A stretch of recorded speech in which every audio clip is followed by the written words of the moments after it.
Hello नमस्कार दोस्तों, मैं जयस राजपूत आप लोग का अभ्यास पर नौकरी में स्वागत करता हूं।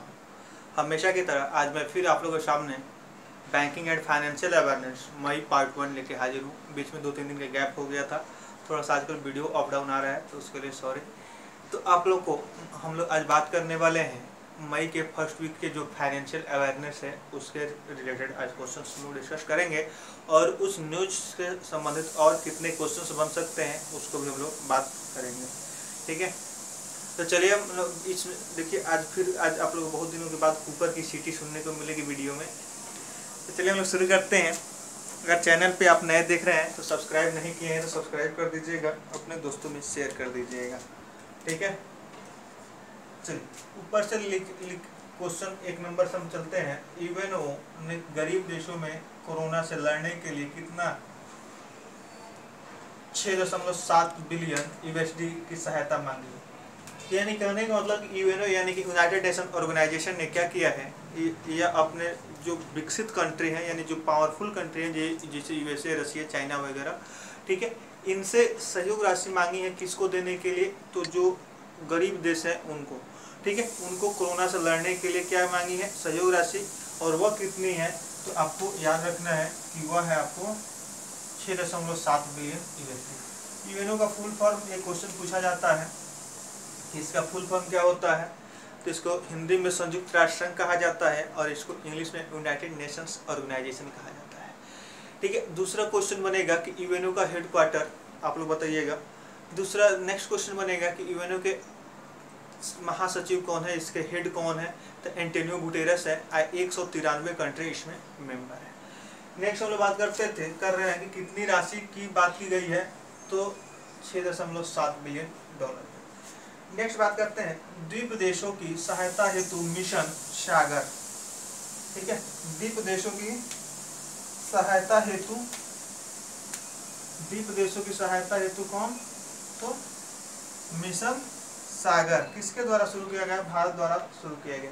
कहने का मतलब कि भारत के सही पड़ोसी देश जो द्वीप से जुड़े हुए, यानी कहने का मतलब कि जो सागर से जुड़े हुए हैं, जैसे कि आप कह सकते हैं मालदीव, श्रीलंका, ठीक है, मेडागास्कर कुछ करके कंट्री का नाम है। तो ये जो भारत के सागरीय सीमा से जुड़े हुए हैं उनको भारत ने क्या किया है? सहयोग किया है, उनको सहायता देने की कोशिश की है, जिस मिशन का नाम है क्या? मिशन सागर उसका नाम है। ठीक है, तो यहाँ से याद रखिएगा कि मिशन सागर किसके लिए है? तो जो सागरीय कंट्री हैं यानी कि जो भारत के सागरीय सीमा से सटे हुए हैं उनको सहयोग देने के लिए। ठीक है, इसी तरह वंदे भारत कहाँ से है? तो विदेशों से लोगों को एयरलिफ्ट करने के लिए। ठीक है, कोरोना के चलते इसमें बहुत सारे खाने पीने के सामान, जरूरी दवाइयाँ, ठीक है, बहुत सारे सहयोग किए गए थे। ठीक है, चलिए नेक्स्ट हम लोग बात करते हैं कोविड-19 से निपटने के लिए AIIB ने 500 मिलियन की ऋण की मंजूरी दी है भारत को। ठीक है, तो यहाँ से कोविड-19 से निपटने के लिए क्वेश्चन कैसे बनेगा? कोविड-19 से निपटने के लिए AIIB यानी कि एशियन इंफ्रास्ट्रक्चर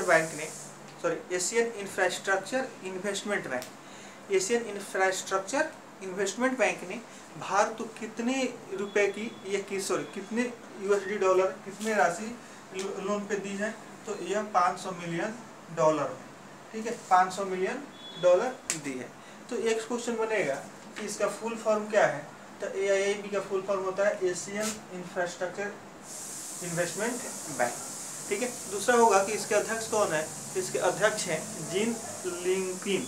ठीक है, आगे हम लोग बात करते हैं अब सहकारी बैंकों का सबसे इम्पोर्टेंट न्यूज है बाबू, सबसे इम्पोर्टेंट न्यूज है सहकारी बैंक यानी कोऑपरेटिव बैंकों पे पर भी सरफेसी एक्ट लागू होगा। ठीक है, अभी तक हम लोग बात कर रहे थे कि जितने भी RRBs होते हैं या जितने भी नेशनलाइज बैंक होते हैं उस पे ही सरफेसी कहिए या सरफासी कहिए, बात एक ही होता है। ठीक है, उस पर लागू होता था। अब बात करते हैं कि अब कोऑपरेटिव बैंकों पे भी लागू होगा यानी सहकारी बैंकों पे भी लागू होगा। तो यह पहले बात समझ लेते हैं कि यह सरफेसी एक्ट होता क्या है। इसका फुल फॉर्म होता है सिक्योरिटाइजेशन एंड रिकंस्ट्रक्शन। थोड़ा सा इसका लंबा होता है, आप लोग याद रखिएगा। और ये क्वेश्चन जो है इंटरव्यू वगैरह में पूछा जाता है। तो पहले इसका फुल फॉर्म हम लोग देख चलते हैं। Securitisation and reconstruction of financial assets and enforcement ठीक है,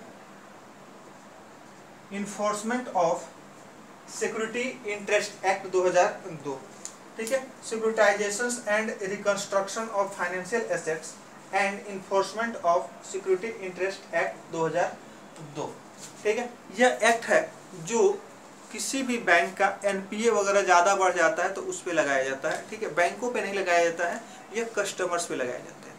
यानी कि इसके माध्यम से बैंक को यह अधिकार दिया गया कि आप कोई भी प्रक्रिया करके, कोई भी प्रोसेस करके आप अपने लोन को क्या करें, एनपीए होने से बचाएं, ठीक है। तो इस तरह क्वेश्चंस क्या पूछा जाता है, अगर किसी का लोन एनपीए होता है तो बैंक के कौन से अधिकार दिए गए हैं जिसके माध्यम से बैंक आपसे लोन क्या करती है, रिकवर करा पाती है।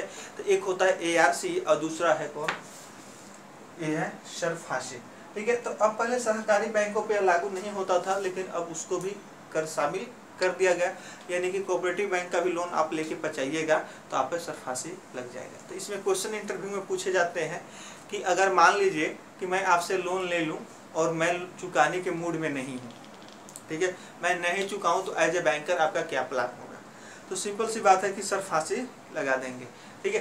तो सरफेसी एक्ट होता है, तो एक्ट लगाएंगे, ये नहीं कि कस्टमर को फांसी लगा देंगे, ठीक। नेक्स्ट हम लोग यह कब से लागू है, तो 2002 से, जुलाई 2002 से लागू है। नेक्स्ट बात करते हैं, एसबीआई ने लॉन्च किया क्या, आरोग्य संजीवनी हेल्थ इंश्योरेंस पॉलिसी, ठीक है। आरोग्य संजीवनी हेल्थ इंश्योरेंस पॉलिसी, और यह सबसे ज्यादा बिकने वाला इंश्योरेंस पॉलिसी है वर्तमान, ठीक है। तो हाल ही अब क्वेश्चन बनेगा कि कोविड-19 से रिलेटेड एसबीआई ने कौन सी पॉलिसी लॉन्च की है, तो आरोग्य संजीवनी पॉलिसी लॉन्च की है, ठीक है। अब यहाँ हेल्थ पॉलिसी की बात है, यानी कि स्वास्थ्य बीमा की बात है, तो यह बीमा कंपनियों को लाइसेंस कौन देता है, तो इसके लिए लाइसेंस देने वाली संस्था है जिसका नाम हम लोग कहते हैं IRDAI,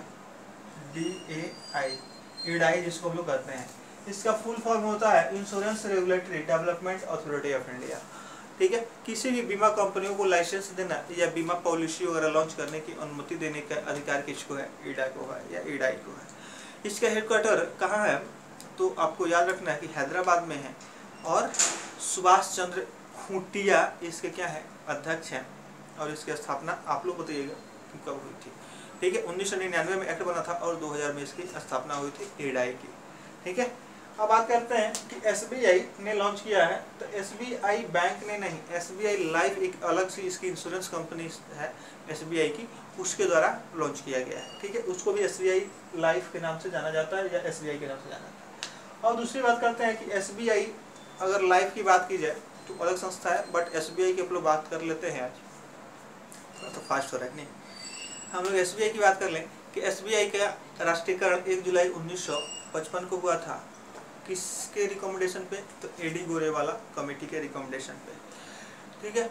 अभी उसके जो सहयोगी बैंक थे सबको 2017 तक मर्ज करके एक कर दिया गया, और एसबीआई की स्थापना दिवस 1 जुलाई को मनाया जाता है। और उसके कौन है अध्यक्ष, क्वेश्चन नंबर 1, एसबीआई के अध्यक्ष कौन है, और एसबीआई का टैग लाइन है कौन, क्या चीज, बैंकर टू एवरी इंडिया, ठीक है। यह बैंक सभी भारतीयों का बैंक। नेक्स्ट बात करते हैं 6 नंबर की, 1 जुलाई से सऊदी सरकार ने वैट 5% से बढ़ाकर 15% कर दिया। अभी तक सऊदी अरब में 5% ही VAT वैट लगता था, यानी कि वैल्यू एडेड टैक्स, अब भारत में समाप्त हो चुका है, ठीक है। तो इसको अब बढ़ा के क्या कर दिया गया है, 15% कर दिया गया है। तो अब यहाँ से क्वेश्चन बनेगा कि वैट का फुल फॉर्म क्या होता है, तो वैल्यू एडेड टैक्स होता है, ठीक है। यह एक प्रकार का क्या है, इनडायरेक्ट टैक्स है जो बिक्री पर लागू होता है, जैसे कि अपने भारत में जीएसटी लागू होता है, ठीक है। तो चलिए 5% से 15% करने वाला कौन सा सरकार है, सऊदी सरकार है। नेक्स्ट हम लोग बात करते हैं आत्मनिर्भर भारत के लिए कितना का आर्थिक पैकेज की घोषणा किया गया, तो आपको याद रखना है 20 लाख, ठीक है। आत्मनिर्भर भारत के लिए 20 लाख करोड़ की घोषणा की गई है, जो टर्म वाइज करके इसको पूरा किया जाएगा और भारत को आत्मनिर्भर बनाने की कोशिश की जाएगी। नेक्स्ट हम बात करते हैं एनडीबी ने यानी कि न्यू डेवलपमेंट बैंक ने क्या किया, भारत को 1 बिलियन आपातकालीन ऋण देने की घोषणा की है। 1 बिलियन आपातकालीन ऋण यानी कोरोना के चलते जो भी महामारी के चलते नुकसान हो रहा है, इसके लिए क्या होगा, 1 बिलियन ऋण कौन देगा, एनडीबी यानी कि न्यू डेवलपमेंट बैंक। दूसरी बात करेंगे कि एनडीबी जो है ब्रिक्स संस्था जो है उसका यह बैंक है, यानी कि BRICS, उसके द्वारा यह क्या किया गया, बनाया गया था। तो चलिए हम आज इतना ही रखते हैं और समाप्त करते हैं आज।